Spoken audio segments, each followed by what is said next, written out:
तव कथामृतं तप्तजीवनं कविभिरीडितं कल्मषापहं श्रवणमङ्गलं श्रीमदाततं भुवि गृह्णन्ति ये भूरिदा जनाः।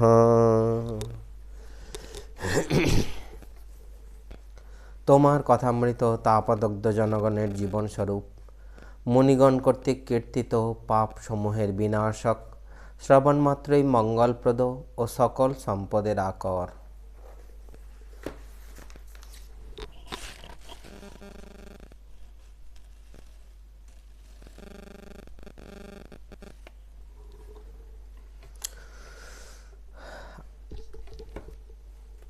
আগের দিন আমরা পড়েছি বিংশ পরিচ্ছেদ ও একবিংশ পরিচ্ছেদ।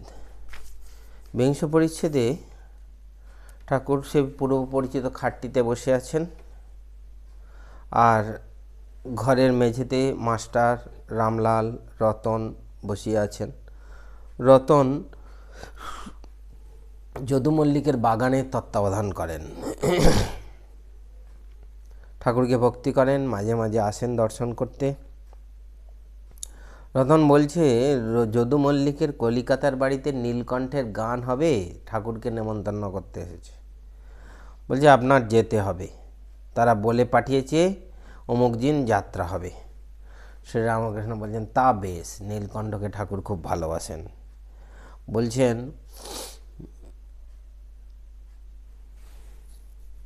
আমার ইচ্ছে আছে। আহা, নীলকণ্ঠের কি ভক্তির সহিত গান! গান গাইতে গাইতে চোখের জলে ভেসে যায়। মনে করছি রাত্রে থেকে যাব। তো রতন বলছে ঠিক আছে, তা বেশ। তো তারপরে রামচাটুর্যের খড়ম চুরির কথা উঠল, তারপরে বাটি চালা, থালা চালা। থালা চালা একটা ব্যাপার গ্রামে গঞ্জে কখনো কখনো হয়, যে ওই থালা চালা বাটি চালা ওই একই রকম, যে হাত দিয়ে চেপে রাখে, কিন্তু ওটা নিজে নিজেই যেতে থাকে, এরকম ঘুরতে ঘুরতে ঘুরতে ঘুরতে যেতে থাকে। ওরা বলে এখন নিজে নিজে যায় কি ইয়ে করে বলা মুশকিল। সেই জন্য বলছেন, মাস্টারমশাই বলছেন কি একটা হাতের কৌশল আছে, হাতের চাতুরি আছে। ঠাকুর তখন বলছে যে চাতুরিতে ভগবানকে পাওয়া যায় সেই চাতুরি চাতুরি, সা চাতুরি চাতুরি। তারপরে পরিচ্ছেদ, তারপর কথাবার্তা চলতে চলতে একজন বাঙালি ভদ্রলোক এসে প্রণাম করল, আর পঞ্চমকার সাধন, তন্ত্রমতে সাধন এইসব তারা করে। এবারে ঠাকুর বলছেন প্রত্যেক স্ত্রীলোককে, ঠাকুরের সন্তান ভাব, প্রত্যেক স্ত্রীলোককে মা বলে জানেন, এমনকি বেশ্যা পর্যন্ত। ঠাকুর তখন বলছেন অচলানন্দ কোথায়? কালীকিঙ্কর সেদিন এসেছিল, আর একজন কি সিঙ্গি। অচলানন্দ তার শিষ্যদের ভাব আলাদা, আমার সন্তান ভাব ঠাকুর বলছেন। আগন্তুক চুপ করিয়া আছেন, আবার ঠাকুর বলছেন যে আমার সন্তান ভাব। অচলানন্দ মাঝে মাঝে এখানে এসে থাকতো, খুব কারণ করত। আমার সন্তান ভাব শুনে জিদ করে বলতে লাগলো, স্ত্রীলোক লয়ে বীরভাবে সাধন তুমি কেন মানবে না? শিবের কলম মানবে না? শিব তন্ত্র লিখে গেছেন, তাতে সব ভাবের সাধন আছে, বীরভাবেরও সাধন আছে। ঠাকুর বলছেন কে জানে বাবু, আমার ওইসব কিছুই ভালো লাগে না, আমার শুধু সন্তান ভাব।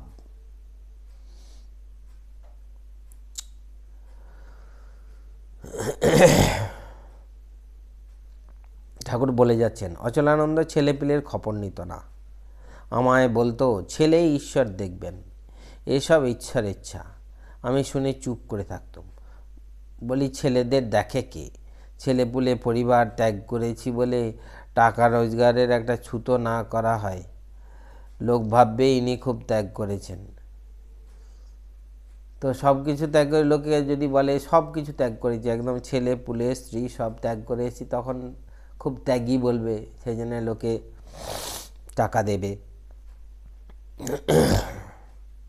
মকদ্দমা জিতব, খুব টাকা হবে, মকদ্দমা জিতিয়ে দেব, বিষয় পাইয়ে দেব, এই সব সাধন এ ভারী হীন বুদ্ধি। ঠাকুর বলছেন,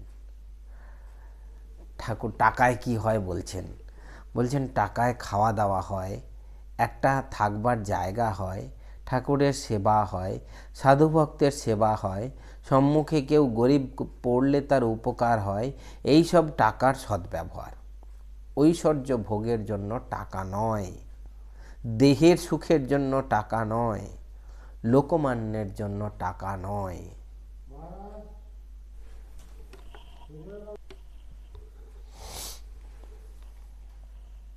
বলছে সিদ্ধায়ের জন্য লোকে পঞ্চমকার তন্ত্রমতে সাধন করে, কিন্তু কি হীন বুদ্ধি।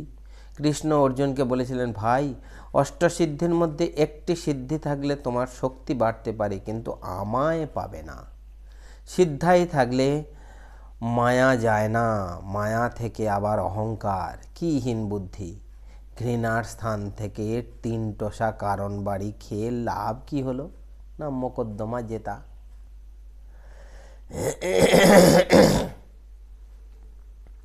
শরীর টাকা এইসব অনিত্য, এর জন্য এত কেন? দেখো না হঠযোগীদের দশা। শরীর কিসে দীর্ঘায়ু হবে এই দিকেই নজর, ঈশ্বরের দিকে লক্ষ্য নাই। নেতি ধৌতি কেবল পেট সাফ করছে, নল দিয়ে দুধ টানছে, দুধ গ্রহণ করছে। একজন শ্যাকরা, তার তালুতে জিভ উল্টে গেল, জ্বর সমাধির মতো হয়ে গেল, আর নড়ে চড়ে না। অনেক দিন এভাবে গেল, সকলে এসে পুজো করত। কয়েক বছর পরে জীব সোজা হয়ে গেল, তখন আগেকার মতো চৈতন্য হলো, আবার স্যাকরার কাজ করতে লাগলো। এইসব শরীরের কার্য, ওতে প্রায় ঈশ্বরের সঙ্গে সম্বন্ধ থাকে না।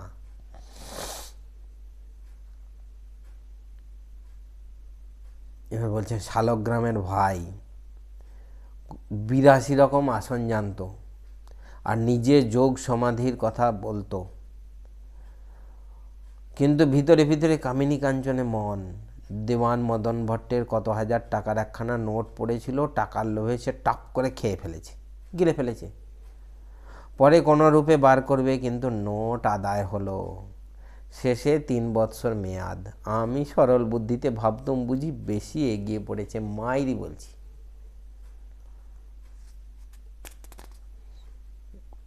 এখানে স্মৃতির মহেন্দ্র পাল 5টি টাকা দিয়ে গিয়েছিল রামলালের কাছে। সে চলে গেলে পর রামলাল আমায় বললে, আমি জিজ্ঞাসা করলাম কেন দিয়েছে? রামলাল বলল, এখানকার জন্য দিয়েছে। তখন মনে উঠতে লাগলো যে দুধের দেনা রয়েছে, না কতক শোধ করা যাবে। ও মা, রাত্রে শুয়ে আছি, হঠাৎ উঠে পড়লাম, একবার বুকের ভিতর বিল্লি আঁচড়াতে লাগলো। তখন রামলালকে গিয়ে বললাম,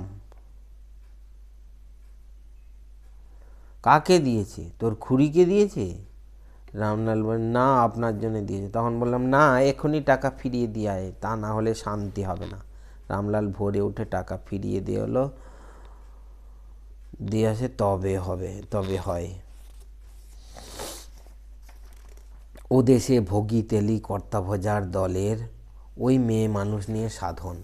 একটি পুরুষ না হলে মেয়ে মানুষের সাধন ভজন হবে না। সেই পুরুষটিকে বলে রাগ কৃষ্ণ। 3 বার জিজ্ঞাসা করে, কৃষ্ণ পেয়েছিস?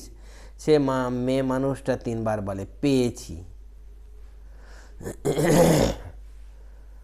ভোগী শূদ্র তেলি সকলে গিয়ে তার পায়ের ধুলো নিয়ে নমস্কার করত। তখন জমিদারের বড় রাগ হলো। আমি তাকে দেখেছি। জমিদার একটা দুষ্টু লোক পাঠিয়ে দেয়, তার পাল্লায় পড়ে তার পেটে ছেলে হয়। একদিন একজন বড় মানুষ এসেছিল, আমায় বললে, মহাশয়, এই মোকদ্দমাটি কিসের জিত হয়, আপনার করে দিতে হবে। আপনার নাম শুনে এসেছি। আমি বললাম, বাপু, সে আমি নই, তোমার ভুল হয়েছে। অচল আনন্দ। যার ঠিক ঠিক ঈশ্বরে ভক্তি আছে, সে শরীর টাকা এসব গ্রাহ্য করে না। সে ভাবে দেহ সুখের জন্যে কি লোকমান্যের জন্যে, কি টাকার জন্যে জপ তপ, কী সব অনিত্য, দিন 2-3-এর জন্য। তারপরে যাদের উদ্দেশ্য করে ঠাকুর বলছিলেন এইসব কথা, তারা উঠে চলে গেল। তখন ঠাকুরকে বললো আমরা তাহলে আসি, বলে চলে গেল। ঠাকুর বলছেন চোরা না শুনে ধর্মের কাহিনী, বলে সকলে হাসতে শুরু করলো। চোরা না শুনে ধর্মের কাহিনী। আজকে পড়ব দ্বাবিংশ পরিচ্ছেদ, নিজের উপর শ্রদ্ধার মূল ঈশ্বরে বিশ্বাস। নিজের উপর শ্রদ্ধার মূল ঈশ্বরে বিশ্বাস। শ্রীরামকৃষ্ণ মনির প্রতি সহসে, আচ্ছা নরেন্দ্র কেমন? মনি, আজ্ঞা খুব ভালো। শ্রীরামকৃষ্ণ, দেখো তার যেমন বিদ্যা তেমনি বুদ্ধি, আবার গাইতে বাজাতে। এদিকে জিতেন্দ্রিয় বলেছে বিয়ে করবে না। মনি, আপনি বলেছেন যে পাপ করে সেই পাপী হয়ে যায়, আর উঠতে পারে না। আমি ঈশ্বরের ছেলে, এই বিশ্বাস থাকলে শীঘ্র উন্নতি হয়। পূর্ব কথা, কৃষ্ণ কিশোরের বিশ্বাস, হলধারীর পিতার বিশ্বাস। শ্রীরামকৃষ্ণ, বিশ্বাস ঠাকুর বলছেন কৃষ্ণ কিশোরের কি বিশ্বাস? বলতো একবার তার নাম করেছি, আমার আবার পাপ কি? আমি শুদ্ধ নির্মল হয়ে গেছি। হলধারী বলেছিল অজামিল আবার নারায়ণের তপস্যায় গিয়েছিল। তপস্যা না করলে কি তার কৃপা পাওয়া যায়? শুধু একবার নারায়ণ বললে কি হবে? এই কথা শুনে কৃষ্ণ কিশোরের যে রাগ। এই বাগানে ফুল তুলতে এসেছিল, হলধারীর মুখের দিকেই চেয়ে দেখল না। হলধারীর বাপ ভারী ভক্ত ছিল। স্নানের সময় কোমর জলে যখন মন্ত্র উচ্চারণ করত, রক্তবর্ণং চতুর্মুখম, এইসব ধ্যান যখন করতো না, তখন চক্ষু দিয়ে প্রেমাশ্রু পড়ত। একদিন এড়েদার একটি ঘাটে একটি সাধু এসেছে, আমরা দেখতে যাব, কথা হলো। হলধারী বললে, সেই পঞ্চভূতের খোলটা দেখতে গিয়ে কি হবে? তারপর সেই কথা কৃষ্ণ কিশোর শুনে বলেছিল, কি সাধুকে দর্শন করে কি হবে এই কথা বললে? যে কৃষ্ণ নাম করে বা রাম নাম করে তার চিন্ময় দেহ হয়, আর সে সব চিন্ময় দেখে, চিন্ময় শ্যাম, চিন্ময় ধাম। বলেছিল একবার কৃষ্ণ নাম কি একবার রাম নাম করলে শতবার সন্ধ্যার ফল পাওয়া যায়। তার একটি ছেলে যখন মারা গেল, প্রাণ যাওয়ার সময় রাম নাম বলেছিল। কৃষ্ণ কিশোর বলেছিল ও রাম বলেছে, ওর আর ভাবনা কি? তবে মাঝে মাঝে একবার কাঁদত, পুত্র শোক। বৃন্দাবনে জল তৃষ্ণা পেয়েছে। মুচিকে বললে, তুই বল শিব। সে শিব নাম করে তবে জল তুলে দিলে। অমন আচারী ব্রাহ্মণ সেই জল খেলে? কি বিশ্বাস! বিশ্বাস নাই, অথচ পূজা জপ সন্ধ্যাদি কর্ম করছে, তাতে কিছুই হয় না। কি বলো? মনি, আজ্ঞা হাঁ। শ্রীরামকৃষ্ণ সহাস্যে, গঙ্গার ঘাটে নাইতে এসেছি, দেখছি যত রাজ্যের কথা। বিধবা পিসি বলছে, মা দুর্গাপূজা আমি না হলে হয় না, স্ত্রীটি গড়া পর্যন্ত। বাটিতে বিয়ে থাওয়া হলে সব আমায় করতে হবে মা, তবে হবে। এই ফুলশয্যার জোগাড়, খয়েরের বাগানটি পর্যন্ত। মনি, আজ্ঞে এদেরই বা দোষ কি? কি নিয়ে থাকে? শ্রীরামকৃষ্ণ সহাস্যে, ছাদের উপর ঠাকুর ঘর, নারায়ণ পূজা হচ্ছে, পূজার নৈবেদ্য চন্দন ঘষা এইসব হচ্ছে, কিন্তু ঈশ্বরের কথা একটি নেই। কি রাঁধতে হবে? আজ বাজারে কিছু ভালো পেলে না, কাল অমুক ব্যঞ্জনটি বেশ হয়েছিল, ও ছেলেটি আমার খুড়তুতো ভাই হয়। হ্যাঁ রে, তোর সে কর্মটি আছে, আর আমি কেমন আছি, আমার হরি নাই, এই সব কথা ঠাকুর কি সুন্দর বর্ণনা করেছেন। দেখো দেখি ঠাকুর ঘরে পূজার সময় এই সব রাজ্যের কথাবার্তা। মনে, আজ্ঞে বেশিরভাগই এইরূপ। আপনি যেমন বলেন, ঈশ্বরে যার অনুরাগ, তার অধিক দিন কি পূজা সন্ধ্যা করতে হয়। ত্রয়োবিংশতি পরিচ্ছেদ, চিন্ময় রূপ কি? ব্রহ্মজ্ঞানের পর বিজ্ঞান ঈশ্বরই বস্তু। ঠাকুর মণির সহিত নিভৃতে কথা কহিতেছেন। মণি, আজ্ঞে, তিনিই যদি সব হয়েছেন, এরূপ নানা ভাব কেন? শ্রীরামকৃষ্ণ, বিভুরূপে তিনি সর্বভূতে আছেন, কিন্তু শক্তি বিশেষ। কোনোখানে বিদ্যা শক্তি, কোনোখানে অবিদ্যা শক্তি, কোনোখানে বেশি শক্তি, কোনোখানে কম শক্তি। দেখো না, মানুষের ভিতর ঠগ জুয়া চোর আছে, আবার বাঘের মতো ভয়ানক লোকও আছে।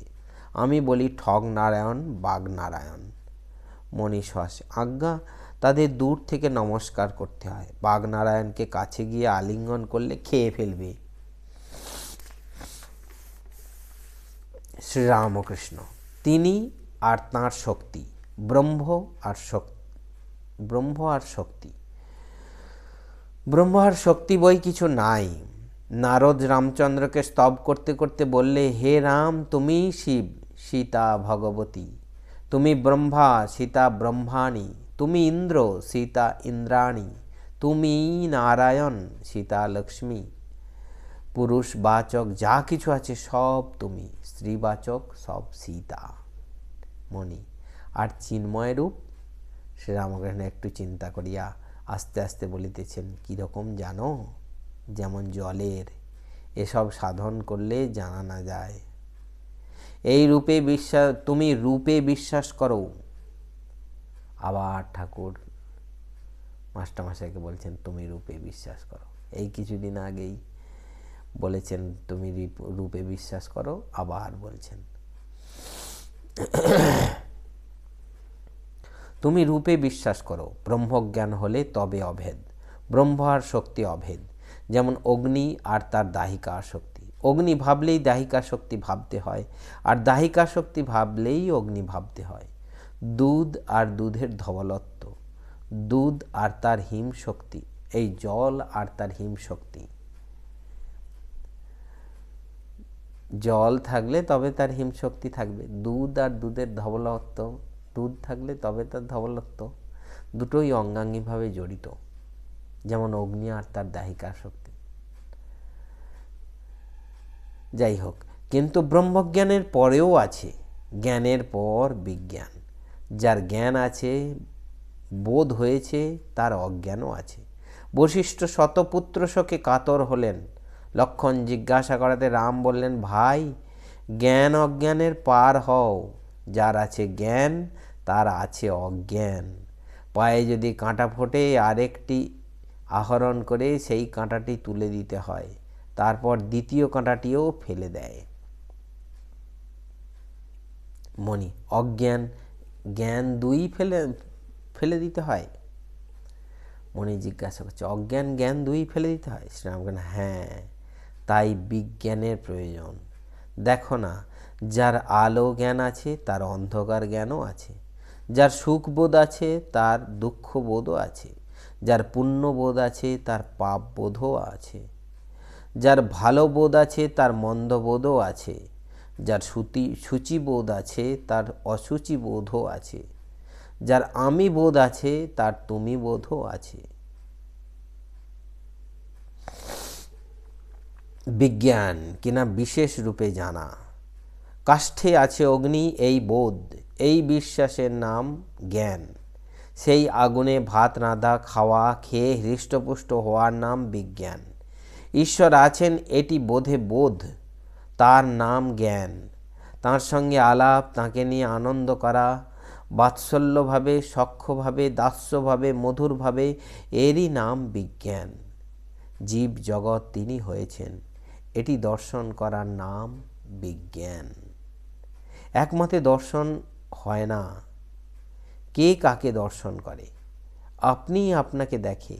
কালাপানিতে জাহাজ গেলে ফেরে না, আর ফিরে খবর দেয় না। মণি, যেমন আপনি বলেন, মনুমেন্টের উপর উঠলে আর নিচের খবর থাকে না। গাড়ি ঘোড়া, মেম সাহেব, বাড়ি ঘর দ্বার, দোকান, অফিস ইত্যাদি। শ্রীরামকৃষ্ণ, আচ্ছা, আজকাল কালীঘরে যাই না, কিছু অপরাধ হবে কি? নরেন্দ্র বলতো, ইনি এখনো কালীঘরে যান। কালীঘরে যাওয়া যেন একটু নিচু অবস্থা। আর নিরাকার সাধন যেন একটু উঁচু অবস্থা। মণি, আজ্ঞা, আপনার নতুন নতুন অবস্থা, আপনার আবার অপরাধ কি? শ্রীরামকৃষ্ণ, আচ্ছা, হৃদয়ের জন্য সেনকে ওরা বলেছিল হৃদয়ের বড় অসুখ, আপনি তার জন্য 2খানা কাপড় 2টি জামা আনবেন, আমরা তাকে দেশে পাঠিয়ে দিব। সেন এনেছিল 2টি টাকা। এ কি বলো দেখি, এত টাকা কিন্তু এই দেওয়া? বলো না। 2 টাকা দিয়েছে বলে বলছেন এত টাকা, কিন্তু এইটুকু দিয়েছে। মনি, আজ্ঞে, যারা ঈশ্বরকে জানবার জন্য বেড়াচ্ছে তারা এরূপ করতে পারে না, যাদের জ্ঞান লাভ উদ্দেশ্য। শ্রীরামকৃষ্ণ, ঈশ্বরই বস্তু আর সব অবস্তু। ঠাকুরের একটা চিরন্তন কথা, ঈশ্বরই বস্তু আর সব অবস্তু। আজ এই পর্যন্ত। ওম নিরঞ্জনং নিত্যমনন্তরূপং ভক্তানুকম্পাধৃতবিগ্রহং বৈ ঈশাবতারং পরমেশমিড্যং তং রামকৃষ্ণং শিরসা নমামহ। ওম শান্তি শান্তি শান্তি। হরি ওম তৎসৎ। শ্রীরামকৃষ্ণার্পণমস্তু।